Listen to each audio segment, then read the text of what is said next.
What up, vlog? We're freaking back. The face has got a little bit of floof in it because we're healthy again. We're post-prep. Welcome to the first vlog post-prep. This is the first vlog post-prep? This is the first freaking vlog post-prep. As you can see by the title of this video, we're gonna be walking you guys through what life is like after prep. I got a milk frother. You got a milk frother? Yeah. We're gonna show you guys how to make the best freaking coffee ever to start this vlog off. Let's do it. All right, 3, 2, 1. What we got? We got a double espresso from Espresso because that's the best way to do it. Wait, hold up. We gotta make it official. Boom, okay. Yep. No free fees. Oh shit, cut that out. Blur them out. What we got? You have to have an espresso because then you have the crema, which is this nice coffee foam on top. And then Arancino. Arancino. Don't skimp. You have to get the Arancino or else it doesn't work. So what's going on with the Arancino? Like, what did we do there? Put almond milk in You put almond milk in there, and then you put what? White chocolate pumpkin. Unbelievable. Syrup. And then you're gonna pour the milk in the coffee? Yes. So, pumpkin never dies. It's good year-round. What? And then look at the foam on top. God damn, that's nice. We making some bougie ass coffee over here. Literally screw Starbucks. For real. We're never gonna have to spend money on Welcome to the Chad and Caroline morning routine. Before 7 a.m. we spend our time making our delicious coffee. We spend our time planning out our day. It's gonna be a great freaking day. Happy to be back in the vlog, guys. Let's get into it. I just wanted to show you guys the first thing that I opened up on my phone today, which already has made my day. Here we have a client who's actually a full-time law student at Harvard. When starting Beyond Balance, I was sitting at about 2,000 calories a day. After a slight cut, seeing that we have pushed 600 plus calories in less than 3 months is insane. And as you can see, that is her transformation. This is the change that we've made in 3 months. Full-blown body recomposition. This entire vlog today is gonna be about why you need to eat more, why you likely need to be eating more. And I hear the whole time, I'm afraid to eat more, I'm afraid to eat more. Like, train better, train harder. It's that fucking simple. It's really that simple. We're not just pushing 600 calories to push 600 calories with Cassandra. I'm up over 1,000 calories from prep. We're not just doing that to do it.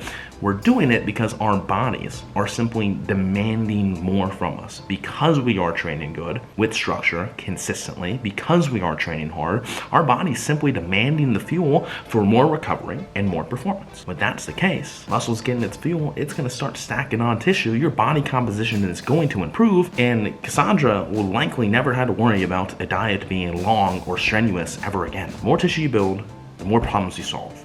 It's really that fucking simple, my friends. I want to show you guys my first meal of the day. This has been a staple of mine coming out of prep, as I'm actually bringing in turkey bacon because turkey bacon smacks, although you guys have to get it uncured. HEB sells uncured turkey bacon, so does Costco. You can get this Columbus hickory smoked turkey bacon in a massive package. One slice is 45 calories, 2 fat, and 6 grams of protein. Most boo-boo ass turkey bacons that you get from other grocery stores have way too much fat in them and they're way too thin. This actually tastes like you're eating fucking meat, not just bacon that's like fake bacon. You know what I mean? This feels like some good ass bacon. Plus, you gotta make that shit nice and crispy. Nice and crispy to where the little bubbles come out. That's about good there. We got egg whites, arugula, some salt and pepper over here. That is going to be the protein source for this breakfast and also doubles as a pre-workout meal. Egg whites, turkey bacon, salt in the egg whites, and also the turkey bacon has about 200 milligrams of sodium per slice. So pretty salty meal one. I do like to get in quite a bit of water. Like if I can get in 50 ounces of water at least, and then a decent amount of sodium before training, it ends up benefiting my performance more than anything, especially because we are going to the gym before 9 a.m.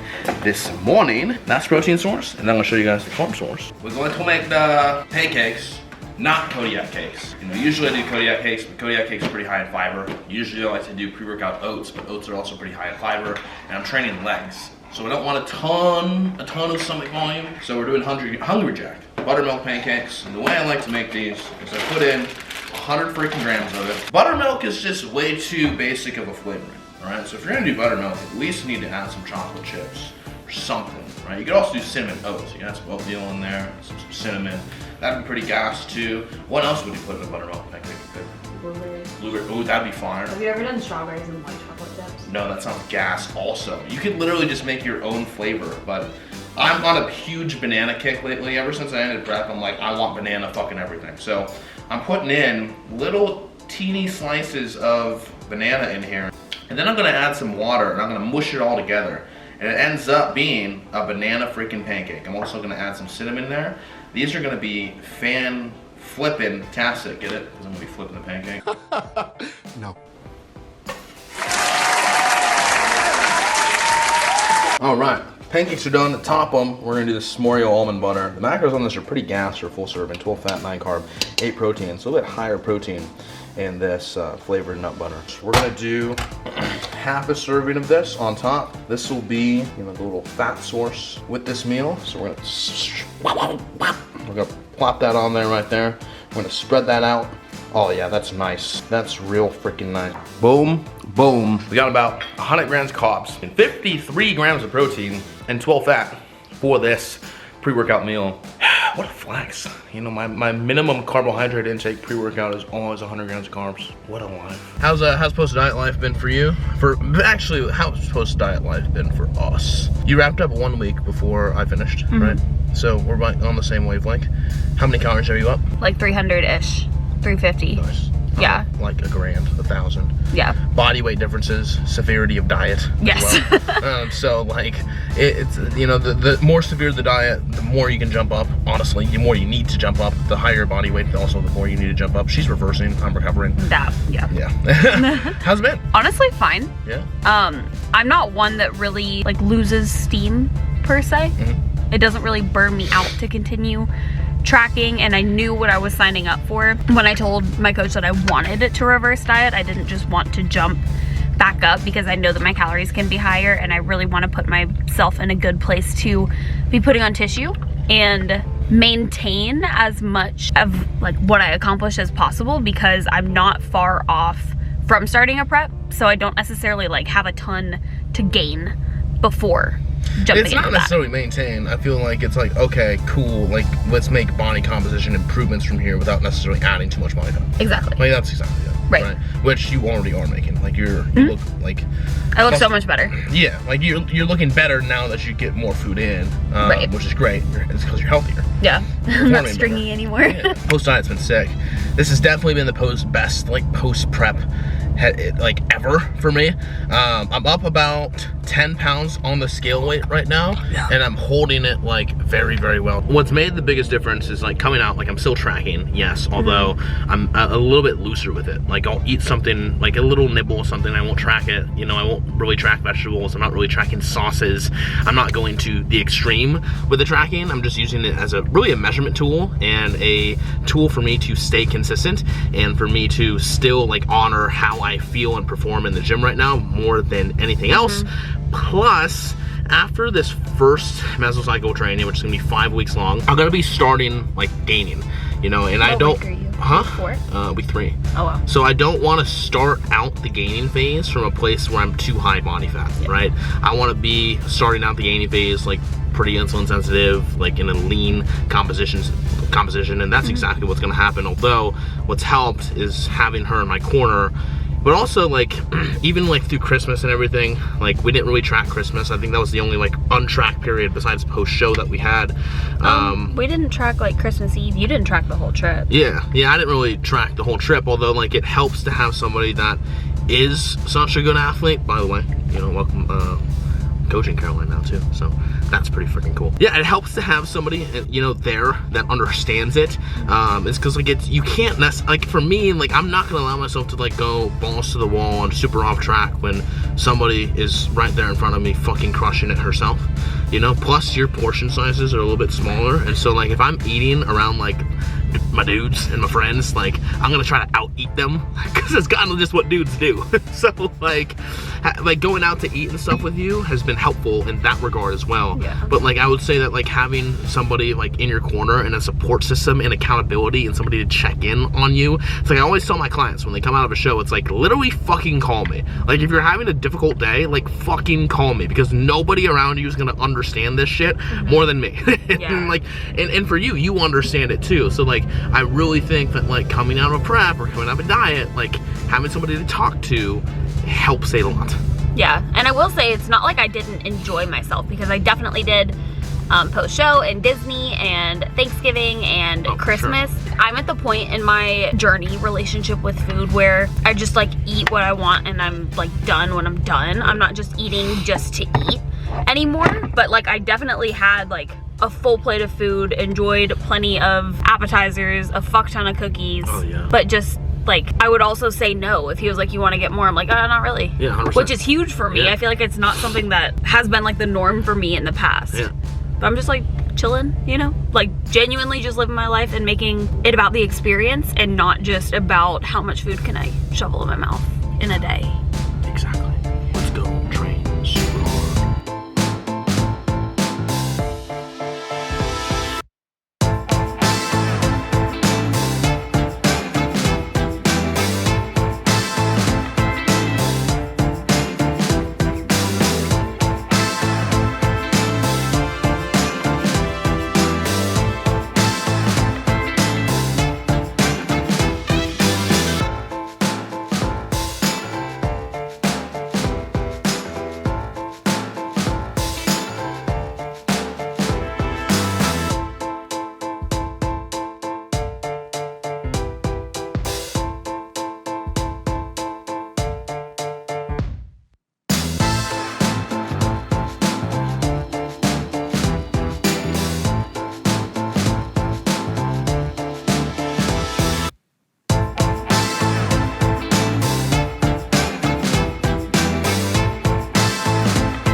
All right, so wanted to break down the post-prep period for you guys. As you could see in that last clip, that's where my physique is sitting. 10 pounds up from stage weight, and honestly, that's a really fucking solid look for being 10 pounds up. And for me, that's exactly, honestly, where I want to be body weight wise now, 4 weeks or a whole month post-prep. I'm feeling really good. I'm sleeping good. I'm recovering well from training. I'm performing very, very well. And to be quite honest with you, my hunger and my satiety is not crazy high. I just feel like I'm chilling. I just feel like I'm living. And to be here like a month post-prep is wonderful. And I can honestly say that the last 3 preps, the post-prep didn't go over so well. I tried to kind of walk out a little bit more carefully. Like the last time I prepped, I had a vacation planned for Cancun. I was like, I want to show up to Cancun shredded. And like, because of that, I like walked out super slow. The only thing that was on my mind post-prep was like, I want to go eat these foods and I want to go eat that food. I want to eat that food. And so I would go do it, right? And I would do it and then I would feel like really guilty about it. And like, ironically, the more guilty I felt about it, the more inclined I was to just like keep eating without necessarily having the control. Plus I was living alone at the time. Again, having, you know, her here and that support system directly was huge for me. I think there's a lot of shame and guilt that can come with post-show eating experiences. And so having somebody to talk to about that is like huge. My first ever prep, I was living with my parents who didn't really understand it. And I was kind of doing it like secretly and going out and like not really talking about it with anybody. Cause again, I felt some shame and guilt around it. And a lot of the times, like psychologically and mentally, guys, like shame does not survive being spoken, and it helps to just talk about what you're feeling. I think what created the success, and I can probably overlay some photos, like I came out of prep and I was like, I want fried chicken, so I got it. You know, I got out of like the post show, I was like, I wanted to get a freaking brownie and ice cream, and I got it. I wanted pizza, and I got it, right? I wanted a donut, so I got it. I wanted sushi, so Caroline and I went out on our birthday and we got sushi, so I freaking got it. I wanted to fulfill everything that I didn't have during prep. And once I did that, I was like, cool, this is okay.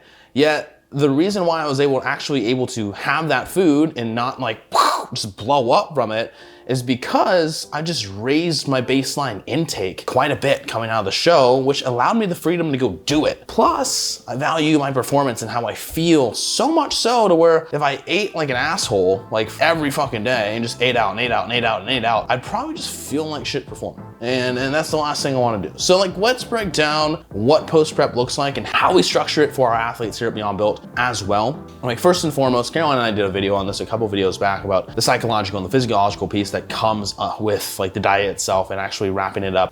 Dieting is very stressful, you know, especially contest prep. It's a long, extended diet. You're dieting longer than you typically should. You're getting to a body fat percentage that you probably shouldn't get to. It gets hard, you know, and both mentally and physically. And so coming out of the diet, the first thing you want to do is like focus on those two pieces. Like, okay, how can I get myself back to normal pretty much as soon as possible, right? Reversing up and just walking calories up very, very slowly is like teasing your fucking body. The second you're done with prep, your body's like, oh, cool. I got a little bit of food.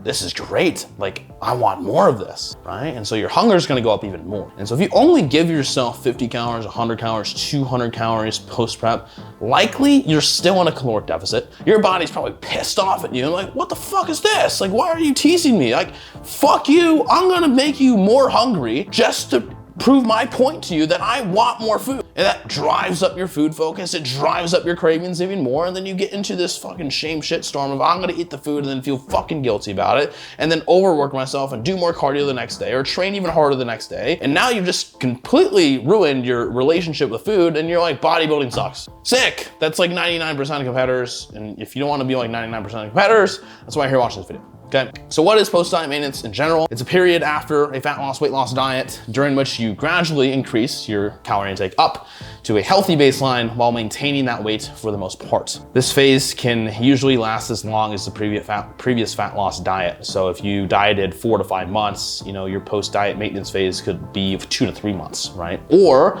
it could be just as long. Some individuals that have more muscle mass can actually get away with that period being a little bit shorter compared to an individual that maybe doesn't have as much muscle mass and or had to lose a significant amount of weight. I'm talking like over 30, 40, 50, 60 plus pounds over the course of that dieting phase. As you can see both in these photos, this is John, this is Andrew. Both of them implemented post-diet maintenance. So they were actually able to bring their calorie intake higher than it was pre-diet over the course of the first couple months to just restore themselves. And in doing that, they honestly saw body composition improvements in the process of doing that. And we'll get into how that happened here, going through the benefits of the maintenance phase. So the quickest thing we want to get to post-diet is to all these benefits. Recover from the physiological and the psychological effects of the dieting. Get that metabolism back up. Over the course of time, your metabolism has slowed down. The stress of the diet has caught up. It slowed your metabolism down. Likely it's made you a little bit more insulin resistant as well. Bringing the food back in, it's gonna start revving that metabolism back up. It's gonna reduce appetite stimulating hormones, increase appetite suppressing hormones, so you're not crazy hungry all the time to where you're hangry and pissing people off around you. Increases thyroid production, so really normal for your thyroid to decrease over the course of that diet, making the fat loss harder and harder and harder and harder. You know, the longer we diet, the harder fat loss is going to be. The more time we spend building muscle, the harder building muscle is gonna be. Yeah, that's just how it's gonna work. Increasing the food back up allows you, and allows your hormones to just get back to normal, right? Feeling like a human again. That's what we want to feel. And it highly decreases the chance of rebound gain. Not only from a psychological perspective of just satiating you faster, but also just getting your body back to a place to where it can actually support more food relatively quickly. Again, walking the calories slowly up is just a big, big tease, and that's gonna make you very prone to rebounding, very prone to binges. Been there, done that, never again. Things to expect during post-diet maintenance is by the end of the maintenance phase, you should be maintaining weight at a daily calorie intake that's similar to your pre-diet intake. I'm actually at the exact amount of calories that I was eating. Actually, maybe a little bit more than I was pre-prep right now. And it's great. It's literally fantastic. And it's been just 4 weeks for me. This is Essen, and we were actually able to get him up to 650 calories just within the first month of his post prep as well. And as you can see, you can see in his face, he's just having a good time. The pumps are better, he's performing better, and honestly, his physique filled out amazing. So, sometimes body composition can even, likely improve. That really depleted look sometimes isn't favorable for most individuals. It's pretty cool for that time being, but once you get some carbs back in, you start filling back out a little bit, sure, the lines get softer, but you're like, damn, this is the look I want. This is better, right? And likely I always tell people, it's not the peak diet where you look the best. It's usually 4 to 6 weeks after the diet where you actually look amazing. So if I tell people, you could have this weight goal and this body weight goal of losing 30 pounds, but you can probably expect to say, if your weight goal is 230, your real weight goal is probably 234. You're gonna get down to 230, but after post-diet maintenance, you're gonna be back at 234 and be like, that's the look, that's the fucking look. So if you have a weight goal, that's okay, that's what drives you, that's fine. Just expect yourself to look better, 3 to 5 pounds heavier than that weight goal. As the calories decrease across that fat loss diet, again, your body's going to try to compensate by lowering your metabolism and just forcing you to try to rest a little bit more and limit your daily movement, because again, this is tiresome on the body. So your body's like, preserve it, rest as much as you can. I don't like this, right?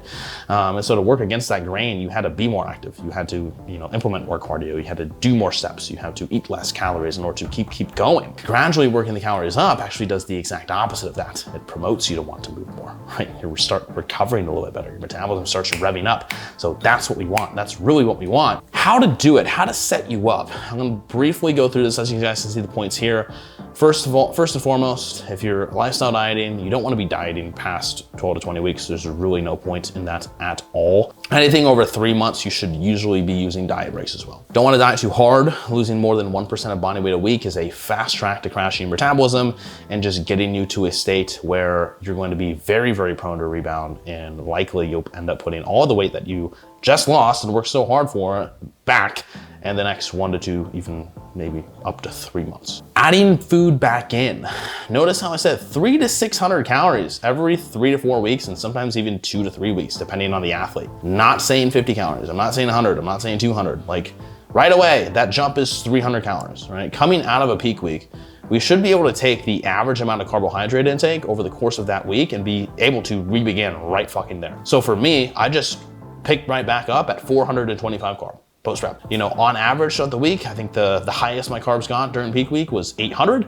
I think the lowest they were was, I think at that time frame was about, I can't even remember, 1 to 200 carbs. Hunger, a little bit more present coming out. Again, even with a higher, push in food coming out of the diet, there's still gonna be hunger that's present. Increasing protein and fat go pretty long to help with satiety, as well as just fruit and vegetable intake. I think during the first 2 weeks, I was definitely pretty hungry. I was just making it a point, okay, I'm gonna have fruit with almost all my meals. I'm gonna have vegetables with almost all my meals. I've upped the volume a little bit to help. It went a really long way in helping with that, right? If I had my fats and my protein super low and I pushed carbs super high, I'd probably be hungry all the fucking time and wanting to be eating a lot more carbs. And so utilizing protein and fat and raising that up can be helpful, especially as a natural athlete.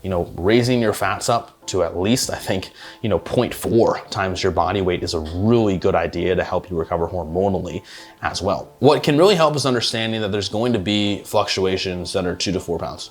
There's going to be a lot of water and glycogen and sodium that's being reintroduced in the diet, especially post-contest prep. You need that water, you need that glycogen in order to perform very, very well, right? That's something that you've been depleted for such a long time, which is likely why you're training in the last 4 weeks. You probably haven't felt the strongest. You haven't likely been able to push yourself as hard as you would like to. Get this water, this glycogen, this sodium, now I can start performing really well. It's I'm not trying to look like a fucking panda a week after prep and have my coach be like, what the fuck is this, right? Or yourself be like, what the fuck is this, right? And I think that moving in the reverse direction is definitely hard for people to kind of learn, because they've been seeing themselves lose fat, lines get deeper the whole way through the diet, and now you're seeing yourself go the opposite direction. Post-contest prep, 8% of your stage weight back in the first 6 to 8 weeks is really ideal. So 8% for me is 15 pounds, right? And 15 pounds honestly puts me right around my starting weight of prep, which is 212, 210. And so that's my starting weight. 6 to 8 weeks post-prep is likely where I'll be, as my body composition will be significantly better than it was pre-prep. Calories will be higher than they were pre-prep. The game of bodybuilding is to continue just building the body and making improvements over time. The more tissue we add, the better our body composition is gonna look no matter what body weight that we're at. It's like, we don't diet for permanent fat loss. We don't diet to maintain a permanent look. And if that's what you wanna do, if you just wanna get to this sticking point and be like, I'm good, I'm chilling, I'm maintaining, that's great, that's fantastic. It's like, I'm here to say, how can we keep fucking improving? That's the game of bodybuilding. That's the part that we fucking love about this shit, is you never stop improving. You never stop analyzing your technique. You never stop analyzing your physique. You never stop asking yourself, what can I do better? What can I improve upon? And like, we want to get ourselves back to that game. Psychological pieces, right? That first 1 to 2 weeks, I allowed myself to get the fucking foods that I wanted to. I just found a way to fit that in calorically. This past weekend at Christmas, I didn't track. I was like, if I'm around 3,500 calories, I'm good.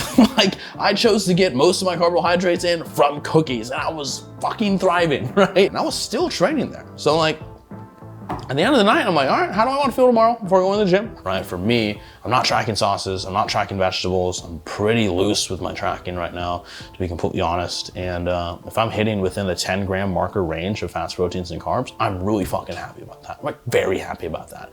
And if I want to do one meal out, cool, I'll replace the meal. I'll find a way to fit it in my macros. Like, I'll search something in MyFitnessPal that's pretty accurate. If they have the nutrition facts, great, I can plug it in. Like, I don't need to be perfect at all right now. Overall, welcome what's new. This might be your first time prepping, and I honestly think that watching a video like this and learning about what post-prep looks like and how to be successful during it is a huge prerequisite before going actually into the prep itself. I'm not just saying this to say this, but like, having good support in your fucking corner and having people to express to and talk to and share these things about is the best thing that you can do for yourself. This is like a real fucking thing. People don't know what to do with their goddamn lives after a prep, and like, if this gives you a little bit of direction in that case, like, that's a huge dub. Like, that's a huge win, right? If you're in this game to bodybuild, if you're in this game to compete, like, competing never stops. Like, you're consistently competing with what you're capable of, and like, you want to be spending, you know, significantly more time in improvement and rather than maintenance. You know, you want to spend significantly more time in improvement rather than diet. And when you play that game, you know, you're going to create a lot more longevity for yourself. You're going to solve a lot more issues. You know, dieting just to diet and get in shape is likely never going to be a fucking problem for you, because you just have that much tissue and your metabolism's just revving that high all the fucking time. Enjoy the game, enjoy the process. I'm in your guys' corner if you need anything. I'm always a DM away on Instagram. If you guys have any questions, please comment those below, and I'm more than happy to get back to those. Hope you guys enjoyed this video. Much love. Post-prep's a sick fucking time and a great experience. I'm here to document it all for you as we transition to this off season and this improvement season, which starts really realistically right now, but we're starting to work the calories up and start to really focus on adding some size here soon. So that's gonna be fun. Love you all so much. Drop a like on this video if you enjoyed, and also a bit longer, but I wanted to cover every single base that I possibly could in this video today.